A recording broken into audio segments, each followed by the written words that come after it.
This is Northeast Streaming Sports.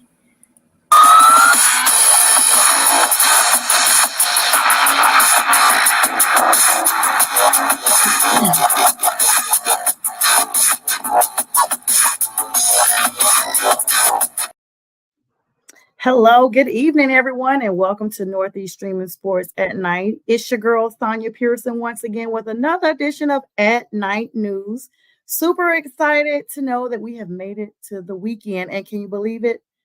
I cannot believe it. There is no NFL this weekend. However, I do have a special guest for you. Joining me is SPORTSKOPE's own producer, creator, and host, none other than Mr. Robert Butler. Hi, hey, Sonia. Yeah, I like the background. Looks good, my friend. Looks good. Good. So glad you could join us. Tell us a little bit about yourself. And hello, everyone coming on. Good evening. Happy Friday. Yeah. Well, Thursday, close enough, right? Yeah. I'm already thinking Friday. Can you believe that? Today is Thursday, y'all. I'm sorry. Everybody's working towards the weekend. Let me tell you, forgive me, audience. Thank you for getting me back on point, Robert. It has been such a long week. I've already just moved on past Thursday, and it's Friday in my head. So thanks for telling me that, because I probably would not have shown up for my regular 9 to 5 tomorrow until in the morning.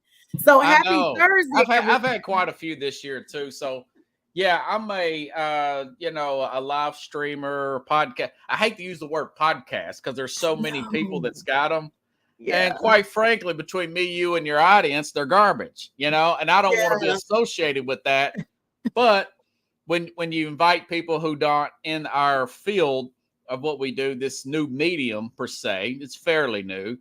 They use the term podcast, but I say, you know what? Yeah, that's it. I mean, I'm not going to argue it. After the show, it turns into a podcast. You can find it on Spotify, Apple Podcast, and that's right. I have a background in journalism, modern communication, graduated in 2006 and went into that field. Actually, I took a job as a newspaper reporter.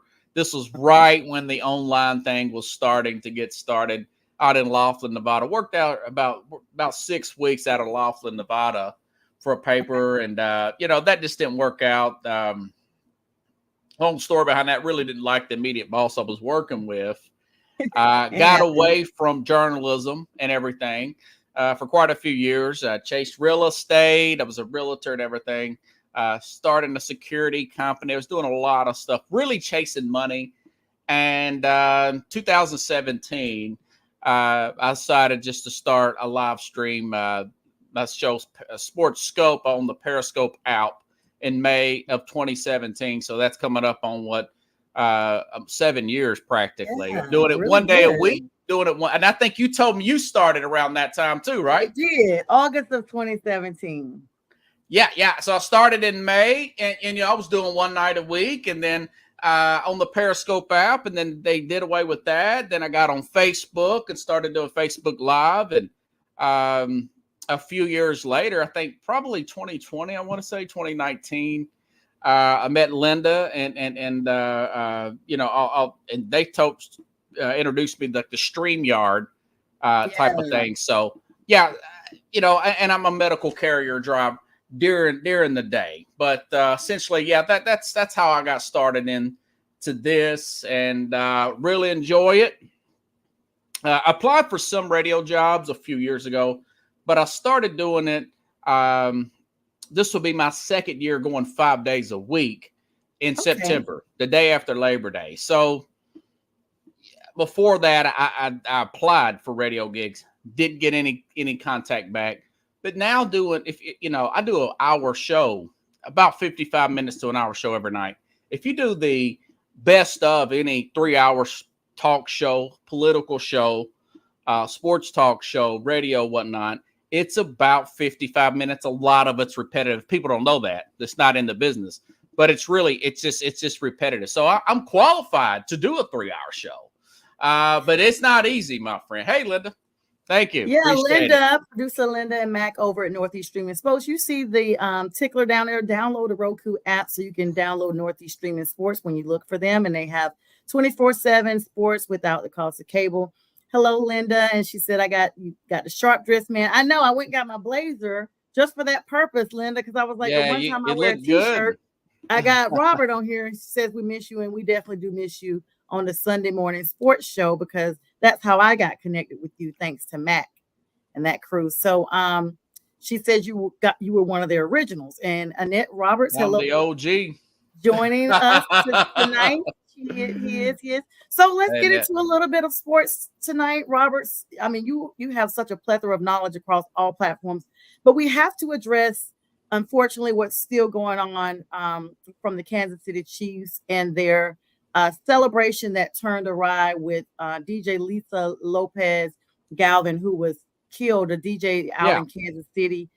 21 others wounded, including 11 or 12 children. 7 of those had life-threatening injuries.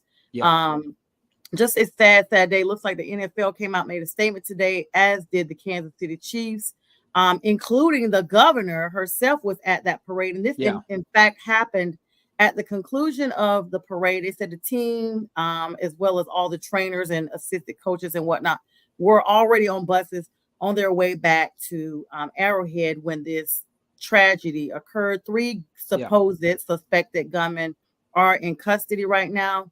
Your thoughts on that, if there are any? Yeah. You know, I was wondering why they didn't release the names. And now this morning I found out that 2 were juveniles. And from what I'm reading from TMZ, you know how they're always on top of this sort of thing. And even with the NFL reporters are saying that it wasn't a mass shooter. It wasn't a terroristic type of shooting. It was a shooting where people were going back and forth over dispute and a crossfire. I mean, that is a heck of a crossfire. Like a cross the street type of ordeal. And of course, one guy, he tackled one of and the police were there. They did a good job. That could have been a lot worse when you've got that many people. I was talking about yesterday on my show. These parades can be huge. I mean, I went to the one for the Titans in 2000. They didn't even win the Super Bowl. They got to the Super Bowl in 99 and 2000. And but you see a crossfire going across the street like that. I'm surprised it wasn't worse. And unfortunately, like you said, one person died. It's really a tragedy, and I'm glad the people got caught, and I hope that they're not too light on these gentlemen. That woman, I don't know if she had, if she didn't have kids, she's got relatives. She has 2 children. She has 2 children, worse, right? And she was a beloved DJ, a legend in that area. Sway in the Morning, they were talking about it on XFM radio today, that she was known throughout the country. And was there to actually DJ the event. So she wasn't even there in a non-working capacity. But, you know, you kind of like at this point, you don't want to mix the political aspect from it, but you have to think about gun control. You have to think about these assault rifles that are in the circulation amongst everybody. And it's almost like thoughts and prayers is just like the weak result of everything, because we always thoughts and prayers. Even enacting tougher gun laws, you have to deal with the NRA and things like that. It's still not going to be enough, in my opinion, to curtail what happens, because if someone wants to get this weapon, legal or not, they're going to get it. Oh, yeah. I mean, you've got, I read a stat. You got more guns than people in America. So that's, and I want people, there's this may be a crime thing. It sounds like a crime issue. That's probably one of the reasons why it didn't get it. They kind of, had you noticed the media's kind of they're doing this number. They're slapping their hands up, and I'm thinking, okay, now I'll treat every issue the same. I mean, hey, if it's a crime issue, it's a crime issue. If you got the gun issue, that's an issue too. We'll see what kind of background these guys had. I don't think it was much with them being juveniles. That's wild, ain't it?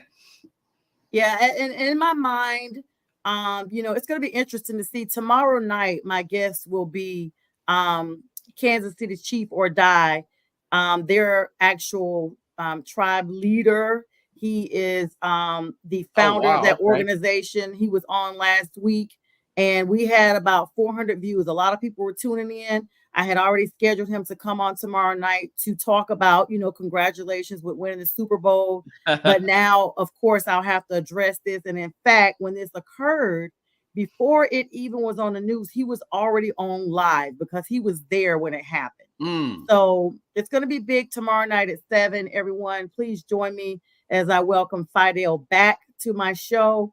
But we definitely, are looking at that. It looked like it was a fight that literally, like you said, went wild. I'm wondering if it was gang involved. It's just one of that's these the next things, question. Yeah. and you don't want to presuppose. But I'll be able to get a little more information on tomorrow. I'm gonna have to literally prep him before the show because I'm sure it's gonna be super sensitive, and I don't want to be insensitive to the emotional aspect of being there and actually seeing that. Yeah. Yeah, I know. I mean, look at this. They've got what? 3 Super Bowl championships in 6 years of the starter. I mean, that is 50% like Right. that. I was just talking to my dad about even with the AFC Championship game appearances since Mahomes' first year starting.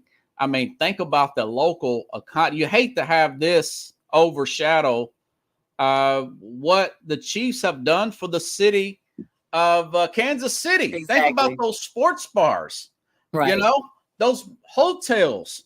I mean, this is really a prominent time in the city of Kansas City right now for sport. I mean, do you think about the local economy the Chiefs are bringing them right now, going this late in the season? I mean, it's really got to be not just from a financial standpoint, but just from a morale standpoint of the city right now.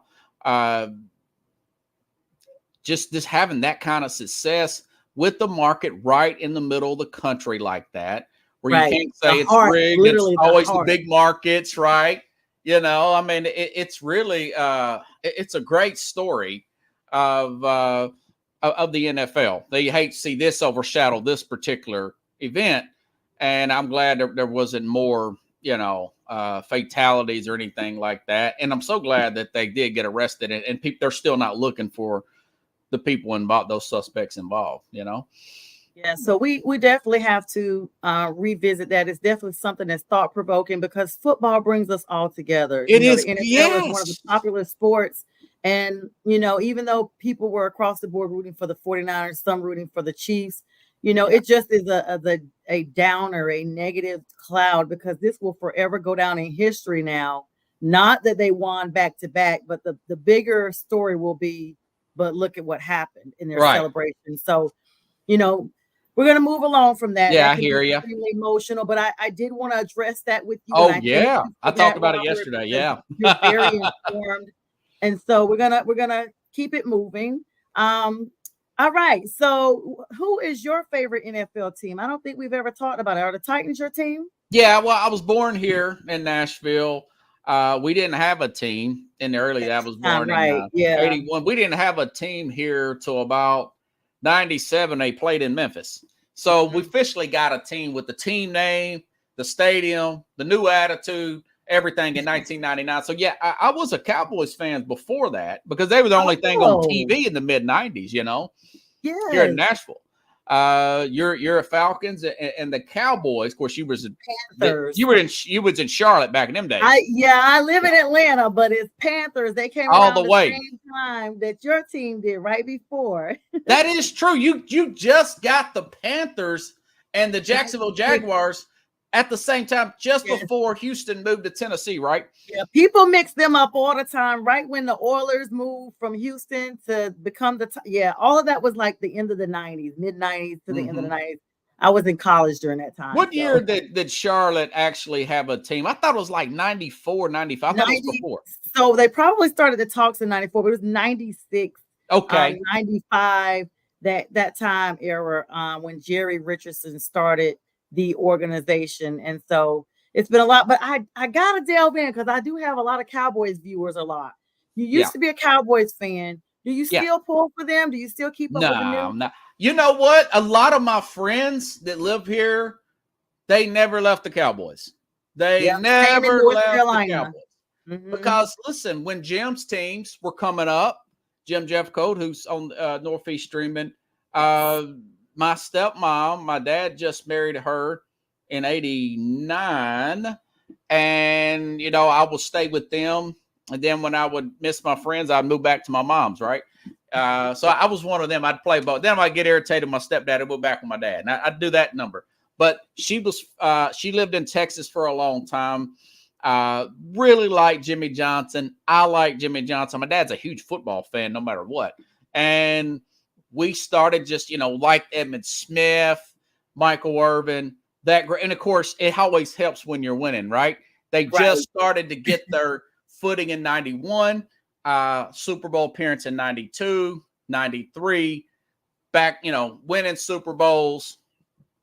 Really annoyed. And you know what? I did like the Niners before that, but I was really young. But I didn't understand free agency and business decisions, the way they did Montana, where he ended up going to Kansas City.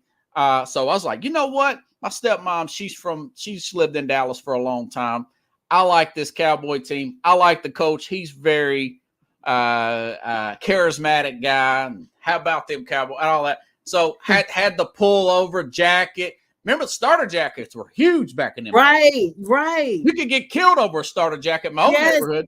The Raiders had theirs first, if I remember correctly. Everybody had the Raiders jackets. I mean, all the guys that I went to school with and in high school had those black and silver Raiders jackets. I don't know if it was because that was the whole NWA era or what, but everybody I knew had those jackets. And you were super cool if whoever you dated, they let you wear their jacket. It was just one thing that, kind of growing up in the 90s and the high school and college time was definitely the time. And we see where the Raiders are now. They're in Vegas.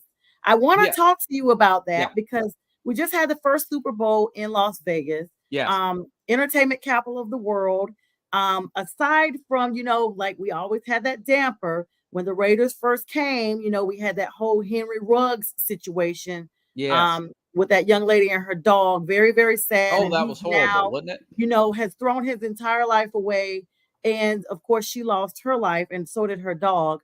But the Raiders have persevered and gotten through that.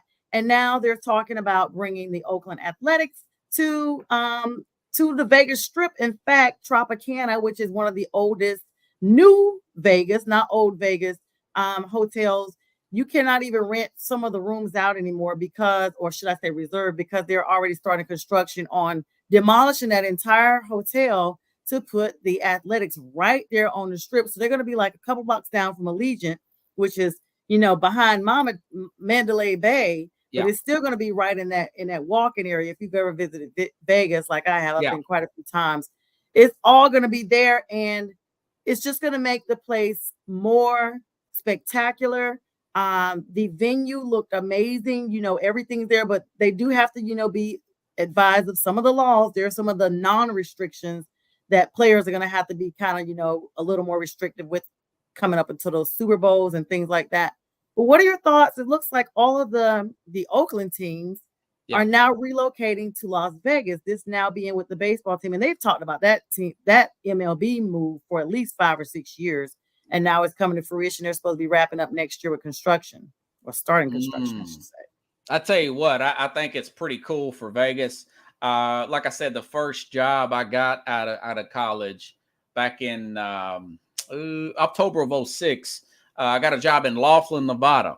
It's about 80 miles south of Vegas. Hung out in Vegas. I lived there 6 weeks. I lived too long. But I've been to Vegas a few times. Been to Vegas this time of year. And a lot of people that hadn't been to Vegas prior to this that went to the Super Bowl, I was reading online that they were kind of at all because it was so cold there. And I say, yeah, it still gets cold there, almost like Nashville in the wintertime. So it's not just because it's 150 in the summer, it's still pretty cool there in the wintertime. It's a good distraction from all the casinos.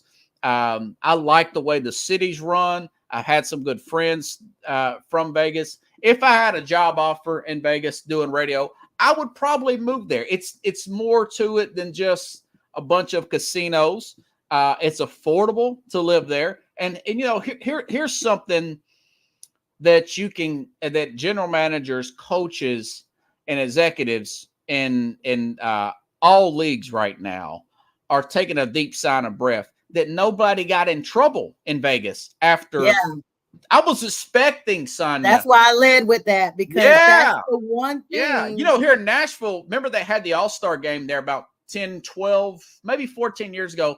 Adam Pac-Man Jones got in a really bad situation there in Las Vegas, what involved a shooting. A man was paralyzed or something like that.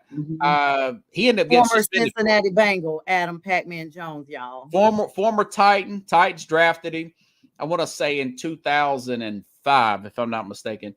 2005, 6th pick overall. Really small guy, did not want him. From Atlanta. Great player. Just got in a lot of trouble, had some maturity issues. I know he's been arrested a couple times in Atlanta airport, by the way. Yep. Is there a big sign with Adam Jones with the big line through it in the Atlanta airport? Is he banned yet? Not yet. I don't think. I mean, I don't know, but I know there was some back-to-back issues that I were like, you just squandering your name, sir. But to be clear, a lot of times that doesn't even matter. Sometimes these people get so big money-wise that you can't control them. For instance, Dave Flowers, who cost the Ravens their victory against the Chiefs. We would have been looking at the Ravens in the Super Bowl instead. Not only does he lose it on the field, he cuts his hand, and he I don't know if they've detained him or not yet. He just had an arrest warrant issued for him for a domestic battery in his home this week. So he clearly is the same off the field as he is on the field. He's emotional. He's very, very emotional. And speaking of emotional, Travis Kelce came forward and was like, hey, I was out of line. I was just really excited. The whole thing about how he literally ran up on Andy Reid during the Super Bowl. Andy clearly didn't see it coming. And in fact, Travis had to be restrained by one of his teammates. Yeah. You know something, and I mentioned this on my program. Well, for one thing, on the X app, Sunday was roid rage was trending. I mentioned on my program after the AFC Championship game that there was a big spike in Travis Kelce numbers. He's 34 years old. He was hurt early this year. I think he somewhat lost a step. Okay. But he's got numbers like 3 catches, 20 yards in the Cincinnati game towards the end of the season. They have a mini bye, but they have a unofficial bye week. Very last game, they couldn't move up. They couldn't move down. I understand that. But it goes on. They have that really cold game against Miami after that. Then they go on the road against Buffalo. His numbers are way up in the 70s. I'll give him the benefit of the doubt for having a good game the first game because he's technically coming off a bye week. Right. But my point is he goes from 30, 40, 50 yards catching to 77, 77, give or take a few yards, to 115 yards, 11 catches against the best defense in the league in the Baltimore Ravens. And I mentioned this. Listen, I'm not accusing you of anything, but if I'm the NFL, I drug test him immediately that Monday morning. CD Lamb, a young player in his prime. He had a career day, had quite a few this past season. He had a career year. He was drug tested. Jamar Gibbs, the rookie. So he's a very young player. You would think. Jamir Gibbs. With he had a great game. In the Super Bowl, though, the first half, Kelce only had 1 reception and 1 yard. Yeah, and he admitted, hey, I was out of line after he cooled down after the game. Some players defended that, a lot of your ESPN guys. But Warren Sapp said, and I've heard him on the Jason, he's like, no, you can't do that, man. You cannot touch a coach.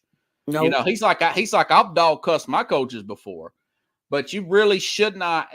And I think the league, I don't know what they'll do about the Players Association, but the league should fine him for that. You They know? definitely should. I mean, Andy Reid is a respected, seasoned coach. He's Yeah. 71, almost 72 years old. Yeah. He And almost fell down too. Yeah. right, I was on the show last night. And I told Mike Eckel from the Man Cave, I said, I don't think he would have tried that with Dan Campbell. I Yeah, think Dan's it a would lot have younger, been, big old guy they too. would have probably both been ejected because I could see Dan either choke slamming him or some type of way because Dan is very aggressive. And just to talk about the fine aspect of it, Trae Young just last night got a $92,000 fine with the game against Charlotte, the Hornets, and their loss to the Hornets. They got beat down like 120 something to 90 something. And so they said he made an offensive gesture to the referees down there. So 92,000, they've already handed out that punishment. So I'm not sure what's taking the NFL so long, seeing that this game happened on Sunday and we're almost in the weekend. So I don't know, but I guess Andy was kind of more like, I understand. I know he's passionate, blah, blah, blah. I feel like, I am a Travis Kelce fan. I always liked him as a player, but I do feel like this season he did get really caught up in the whole, he let his personal life bleed over into his professional life, not just the fact that, he was dating such a high profile celebrity, and no, he didn't ask the media to just be all in her face. But I just think some of the antics we saw on the field were just because she was in the stadium, just like, hey, let me show her, I'm Mr. Tough Guy, because I don't know if you remember or our audience remembers, but before they became an item, Travis had gone to one of her concerts, had a bracelet made, wanted to meet her backstage, and she refused to meet him. And he was on his brother's podcast, basically saying, hey, I wanted her to know, how big I am at Arrowhead too, because she's supposed to be performing somewhere out that way as well. And I wanted her to see I'm just as big. So when I think about that and I think about what's going on now, I feel like, okay, he had a platform to show her and he, over dramatized everything to make sure that, and we see her in the audience falling out from scores. And I'm like, come on, girl, the game is still going on. Like, I love you, Taylor, but at the beginning, she's gotten better though. She was celebrating after they get like 1 yard, I was like, someone get this girl a class. Have her come watch my podcast. Hi, sis Neldra. So Neldra, my sister, is on here. What a surprise. Hi, Neldra. And she said she fully agrees. Like, what did he even say to his coach? Who does he think he is? So he's adding extra pressure on himself, I think. Because she's the biggest pop star in the world. He's adding that. He's like, I've got to perform, and you can't take it out on the coaching staff. We all know he's getting up there in age and on the other side of his peak, But he said, so Robert, he said basically the lip syncer people that everybody's always slow down replaying, said he was like, put me in the effing game. Or something to that effect, or what the F are you doing? Like, he was mad because he wasn't out there. And so when you think about just a showboat, like, if I'm up there and it's the Super Bowl, and that was one of the reasons why after I saw him run up on Andy, I was like, I hope they really lose.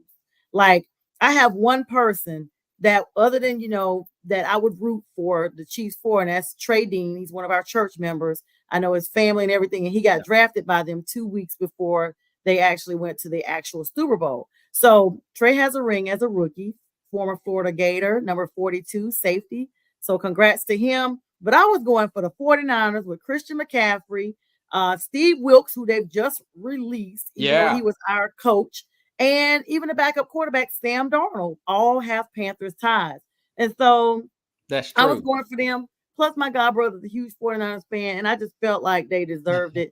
But to be honest, I wanted Dan Campbell and Baltimore to be in the Super Bowl, and I don't know what happened. Well, to be the man, you got to beat the man, and that man is Mahomes and Andy Reid, and I tell you what, the ratings will continue to. The ratings were all time high. They'll continue to when you start to. They're starting to turn into a villain. Everybody at work was saying the same thing, and I said, "Are you picking the Niners with your heart? Or are you picking the Niners with your head?" You are under oath, folks. So I was probably picking, but the over. No, I'm just kidding. They had a They great, had, that was yeah, a great team, they you just know? had the 49ers winning by 2.5 points. And then as the game got Yeah, they were closer, favored. Yeah. they were like 1 point. But, I do want to talk about real quick the Yeah. fact that Steve Wilkes was fired yet again from another organization in less than a year. They say defense wins championships. That defense stood all the way up against Patrick Mahomes, kept him isolated, stayed in that game, which is big. I've seen the 49ers defense play more solid than they have the entire season. And then he gets fired when the offense is the reason why they did not win the game. Christian McCaffrey had a huge cough up with not securing the Yes. ball. Then Early Ray in the Ray game, too, McLeod yeah. with the fumble where it bounced off another teammates with the recovery to run it back. Like, they cost themselves that game. So to say to come on Kyle Shanahan and to come out and say Steve Wilkes doesn't fit, like when is it he began not to fit? Because he's been fitting the entire season with them. Yeah, yeah. And if you recall, Green Bay fired their defensive coordinator, and they played great against Dallas. They didn't play that bad against the 49ers in the playoffs, but they were getting gouged during the regular season. He probably looked at the body of work, and 17 points down early against Detroit. You look at the rushing yards they gave up to Detroit and to Green Bay. Some say, well, yeah, they were holding them down, but he didn't make the proper second half adjustments. You can there's other arguments that say, well, the defense was worn down. They were on the field too long, although the time of possession was pretty even. Yeah. The 49ers really, truth be told, they had to play not a near perfect game, but they had to play a cleaner game. And that's why I picked the Kansas City Chiefs, because I said if it's even, then it's going to come down to Brock Purdy versus Mahomes. I know what Mahomes can do. For God's sake, he won the Super Bowl last year on a high ankle sprain. And I was all in that Eagles were going to win. I just knew with that high ankle sprain. I mean, he's got heart. You have to say, they did. He rises up for the game, People, and hi, Renee. Thanks for joining in tonight, Renee Colt Rowland. People are comparing him and Andy Reid to Belichick and Brady.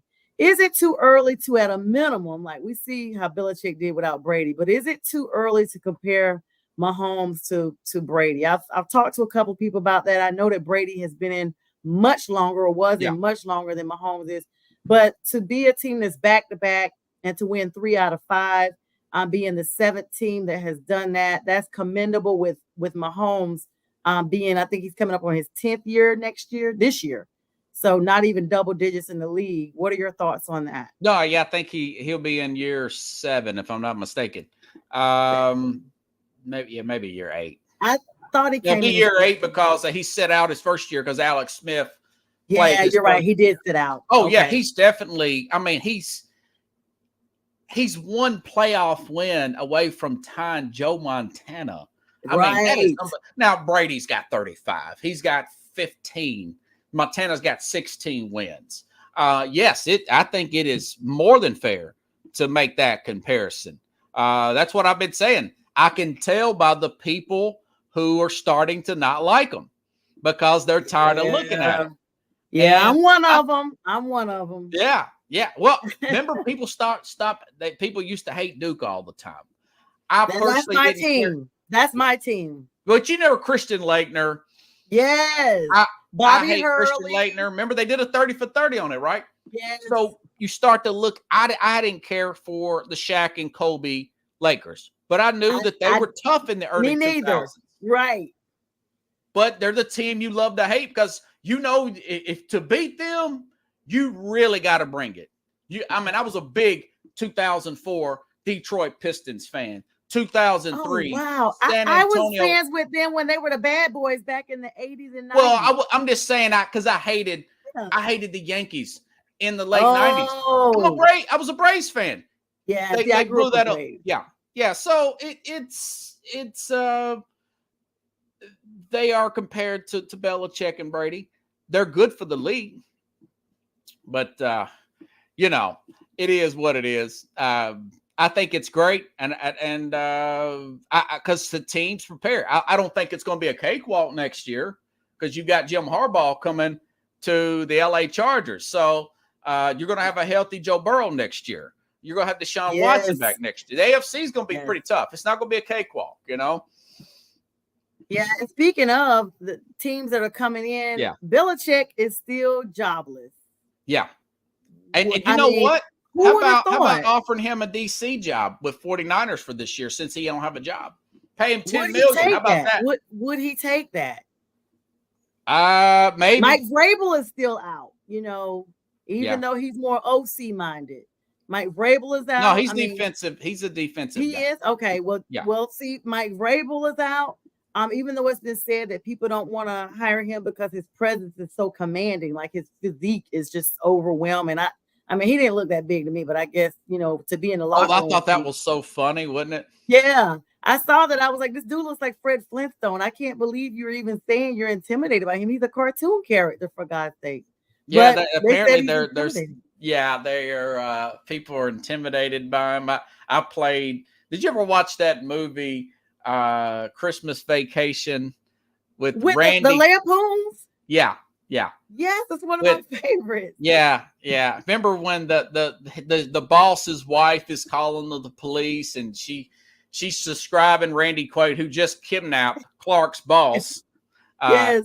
And he said, she's like, this big beastly man, boldly man, just kidnapped my husband. And I'm thinking, is that Mike Vrabel she's trying to describe? Right. I mean, so you have to think about it. You know, now there's a defensive coordinator position empty there. And speaking of defensive coordinators, and I know you mentioned being a slight Dallas fan, at least back in the day. Well, years ago. I'm all Tennessee. Well, I'm really just a fan of my takes now, but I wish more people that lived in certain states would support their home team. I have like a gang of family members that are still Steelers and Cowboys, and they do not even root for the Panthers. Like some of them do. But I have some of my friends are still including Cowboys my sister, and whatever. Yeah. She will not root for the Panthers. She talks about them really bad and calls them out of their names, other names for Panthers and stuff like that. But it's all in fun. But all right, Robert. So it's been really great having you on. I know you got other obligations tonight. Yeah. Hey, I got to do a show here in 20 minutes and I got one little prep thing to finish up on. So yeah. Thanks for having me on, son. Yes, thank you so much for joining me. And please come back anytime you have an open invitation. Ladies and gentlemen, Robert Butler, he's on SportsSkope. Check him out on YouTube. It's just like the caption says across the bottom. You have a good night, Robert. I'll see you next time. You too. Have a good show. All right. You too. Bye-bye. All right, y'all. So that was Robert Butler from SportsSkope. Always a good time having him on here. But anyway, we're gonna switch gears just a little bit and talk a little bit about Steve Wilks. So Steve Wilks, for the third time now, is jobless. I wonder, and please put in the chat your thoughts on just what to think. Like Steve Wilks got the 49ers to the Super Bowl. I mentioned it earlier. They said defense wins championships. But Kyle Shanahan comes out and is like, Steve Wilks doesn't fit. I mean, something clearly else is going on beyond that for them to even mention something like he doesn't fit. Out of 30 other teams in the league that did not make the Super Bowl, Steve Wilks doesn't fit. I know a lot of Panthers fans, we are, definitely rooting for Steve Wilks. We're rooting for Christian McCaffrey. We're rooting for even Sam Darnold. Panthers fans did not want Steve Wilks to leave. In fact, we thought he should have been the head coach when he was, in our organization as an interim. But that did not happen. And so now we are basically back to where we are. We got Tampa Bay folks coming in there. We're going to be, eager to see how they do, seeing that we're now starting from scratch and we are in a rebuild mode once again. So tell me your thoughts. What do you guys think? Now we got the draft coming up in a little while. We still have some defensive coaches out there that may be going wherever. We have some people out there saying things like, okay, look, Mike McCarthy is a lame duck with the Dallas Cowboys. They've already said, well, Jerry Jones has already said they're not going to extend him.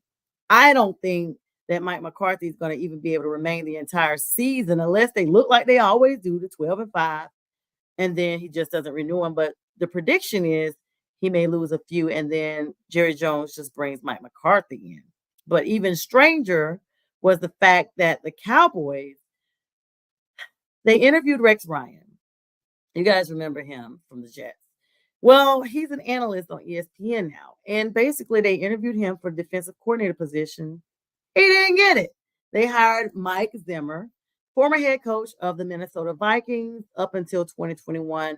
Mike Zimmer actually finished with that franchise as one of the third winningest coaches in Vikings history. So he's been without a job for a couple of seasons. Rex Ryan did not get the position, shockingly, even though he's made no secret about it, that he definitely was trying to get back in the NFL. So I'm wondering now, with the 49ers having this defensive coordinator position opening, will they consider Rex Ryan or just what to think? Like, it's just shocking. It's going to be a lot of rebuilds in the offseason. Looks like my Panthers hopefully will get some folks in the free agency because we have no drafts. Like I say that every show, we have no drafts. Chicago has our number 1 draft pick, and the rumor mill is they may actually use it on another quarterback. I cannot imagine them doing that because Justin Fields just got to the point where he says he's actually okay being there, and it looks like he's actually playing better. If they get another quarterback, if they bring in a draft, they're clearly going to be trading Justin Fields. Atlanta needs a quarterback. Minnesota is now saying they're probably going to keep Kirk Cousins, but the veteran quarterback who's put up big numbers is high on the market right now in the free agency. And it's going to be interesting to see because Atlanta will not continue to make Desmond Ridder their number 1 star and definitely not Taylor Heineke. The Panthers have Bryce Young, of course, and even in New Orleans, where they have Derek Carr, a lot of Saints fans are divided on whether or not they're sold on him. Jameis Winston, how long is he going to continue to remain with that franchise before they finally let him go? Who knows? Joe Burrow will be coming back to Cincinnati. Will they go like they did a couple seasons ago all the way? Him, Jamar Chase, dynamic duo up there in Cincy getting it done. Deshaun Watson will be coming back next season as well. What do they do with Joe Flacco? Joe was signed, I believe, to a 1-year contract. And the rumor mill is, you guys probably saw last night, I had Mike Elko on from the Man Cave show, that they're probably going to get rid of Flacco because Deshaun is their guy. But to be honest, a lot of people were not feeling Deshaun Watson because of all of his off-field issues that have been addressed all over the media and for the whole world to basically see on display. But for that reason, some teammates were actually wanting Flacco to stay, and Flacco did look like the solid contender until he didn't. He showed us parts of Joe Flacco, as they said. But whatever the case will be up in Cleveland, it's going to be a dog's day, and we know that they're going to be definitely making the cut. Now, down in Tampa, lest I digress about the NFC South, Baker Mayfield is expected to come back to Tampa.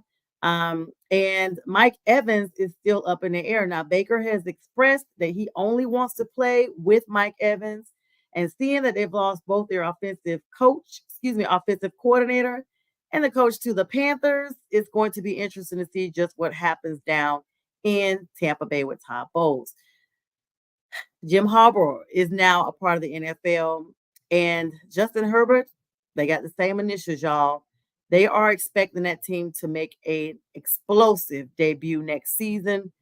Now, the other rumor mill was, and I don't know if this is going to happen or not, J.J. McCarthy, who played with Michigan, is now in the draft. He's expected to go, I think, number 10. The word is Harbaugh may try to get him as a backup to Herbert because he's used to the coaching over in Michigan when Harbaugh was there, and Jim likes him. Jim, who was a Charger himself, is now going to be full circle back with LA Chargers. They had a few names back in the day, but now they're the Los Angeles Chargers. The Seattle Seahawks.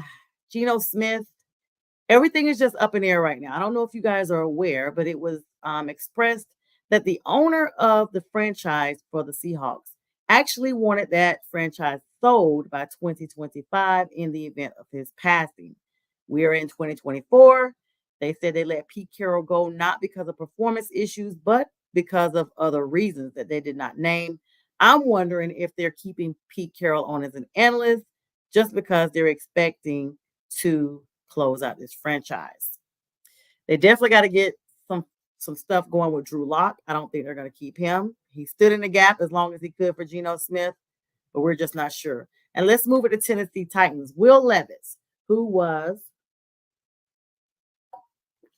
drafted so low that he had gone home and actually they had to call him on the phone to let him know he was drafted, y'all. They actually brought him in. He looked good and then threw 3 bombs in a row. Derrick Henry wasn't getting the receptions he needed with Will Levis. So what's going to go down with their quarterback? Will Levis is not it. We're expecting Tannehill to come back and be where he needs to be when the season restarts.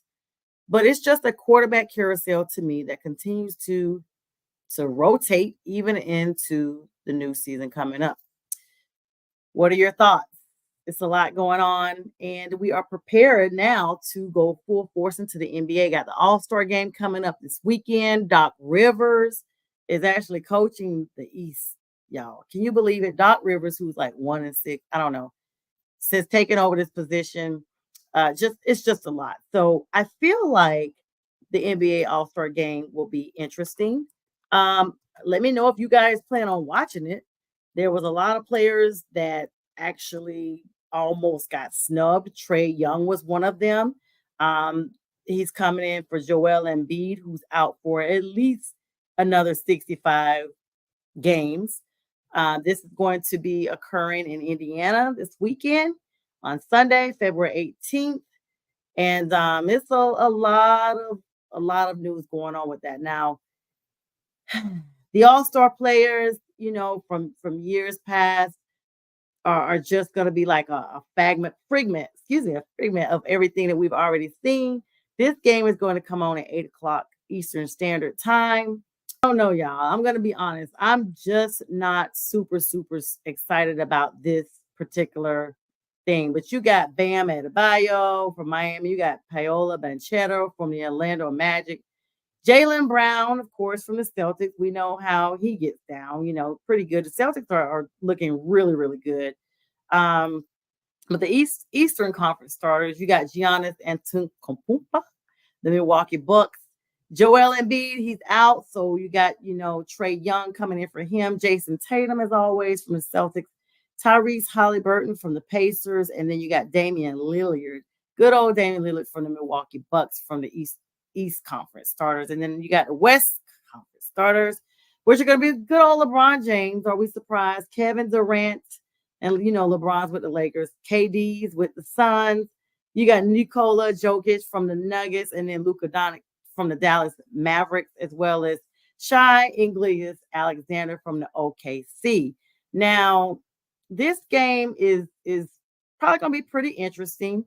The fans vote 50% of, who the All-Stars are. If you're interested in knowing who All-Stars, how they're determined, they're selected 50% by the fans, 25% by NBA players, other players in the league, and then 25% from the media. So the 25% from the media as well as the NBA players makes up the other half that the fans do not. And after all the votes are tallied, you have players that are ranked in each conference by their position, guard and front court, within each of the 3 voting groups. And each of the players' scores are calculated by averaging their weighted rank from the fan votes, the player votes, and the media votes.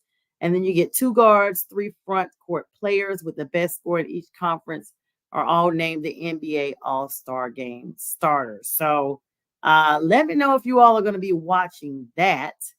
Then you have the reserve team. And I mentioned a couple of those names earlier.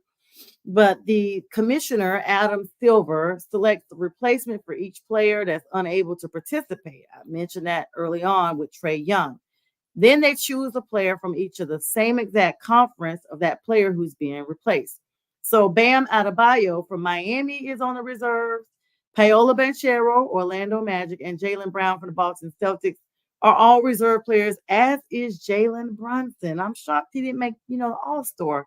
From the New York Knicks, Tyrese Maxey from the 76ers, Donovan Mitchell from the Cavs, and Julius Randle is also going to be on a reserve for the New York Knicks. Now, the West Conference reserves, you got Devin Booker from the Suns, Steph Curry from the Warriors. I mean, he's normally up there, but Steph has been slipping, so now he's a reserve.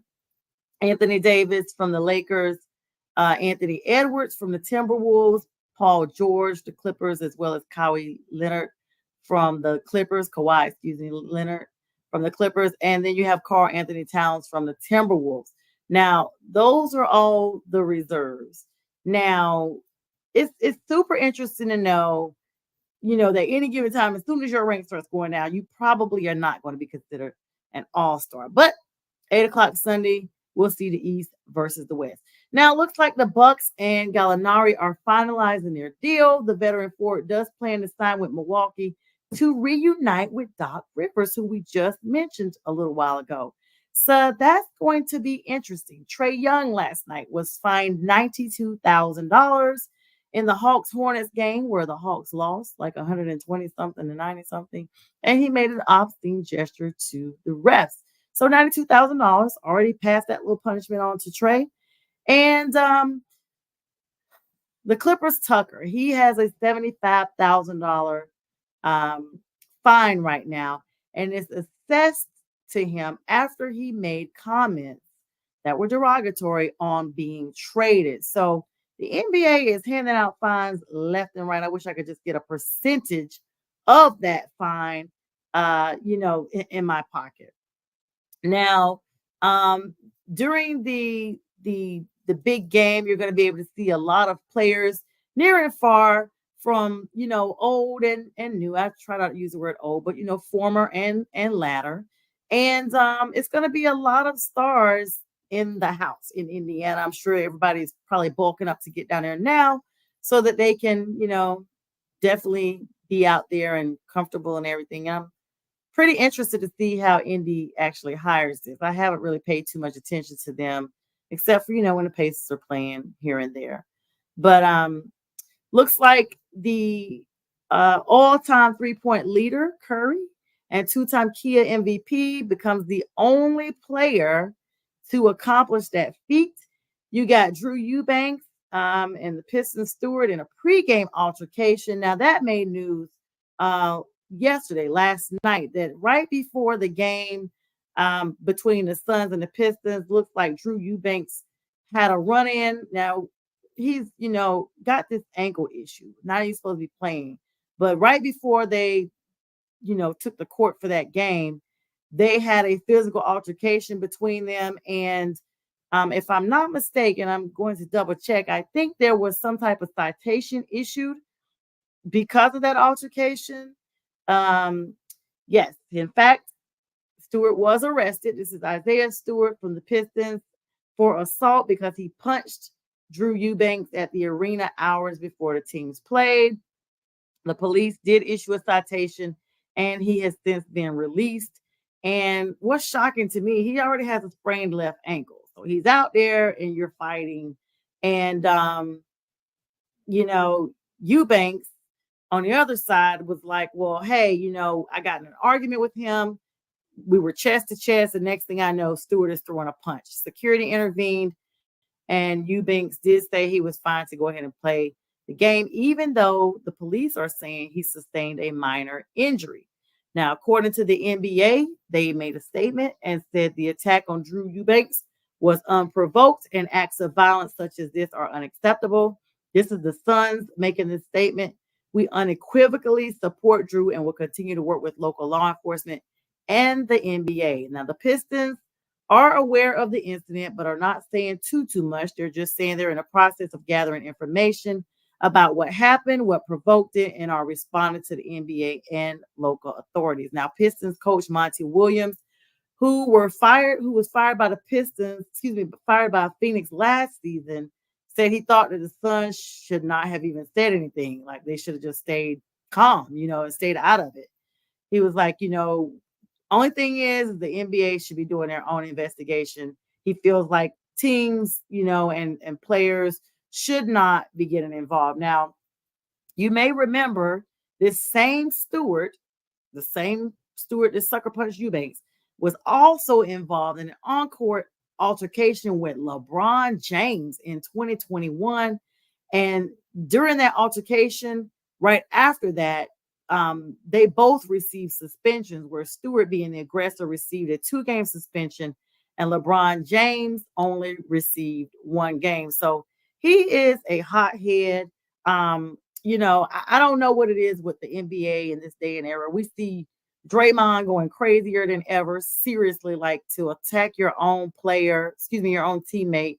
And then you see now that this just seems to be the conduct. I mean, I know humans are humans, we are people. But when you're in the limelight like that, you really shouldn't be in a position that you're making such a negative impact. After all, at least when I was growing up, sports figures were looked at as idolized. They were looked at as the example. They were looked at as someone you aspire to be like. And as parents now, we definitely want our children to have all the positive examples that they can have. Perhaps it just goes back to home training. And in fact, we should not look at others who are in the professional league, no matter what, as your example, because we're all fallible. We are all fallible. And so that's just how it is, guys. You all, it's been a great night. I have enjoyed all the comments. Thank you so much to Robert Butler for coming on my show tonight, for all the commentary. We will continue our thoughts and prayers and well wishes to the family of Lisa Lopez Gavin, who was a DJ that was killed in Kansas City. We will also be praying for those children who are being treated, and for all those people who emotionally suffered from such a melee that occurred in Kansas City. Tomorrow night at 7 p.m., I will be sitting down with Fidel, who is the founder of Chiefs or Die, the tribal organization that he started to support the Kansas City Chiefs. And to my understanding, he was present. And so we will be sitting down tomorrow at 7 p.m. right here on this same platform to speak with him about that, as well as other sports news. And I appreciate all of you tonight. I hope you be well. And I will see you at another time. Good night.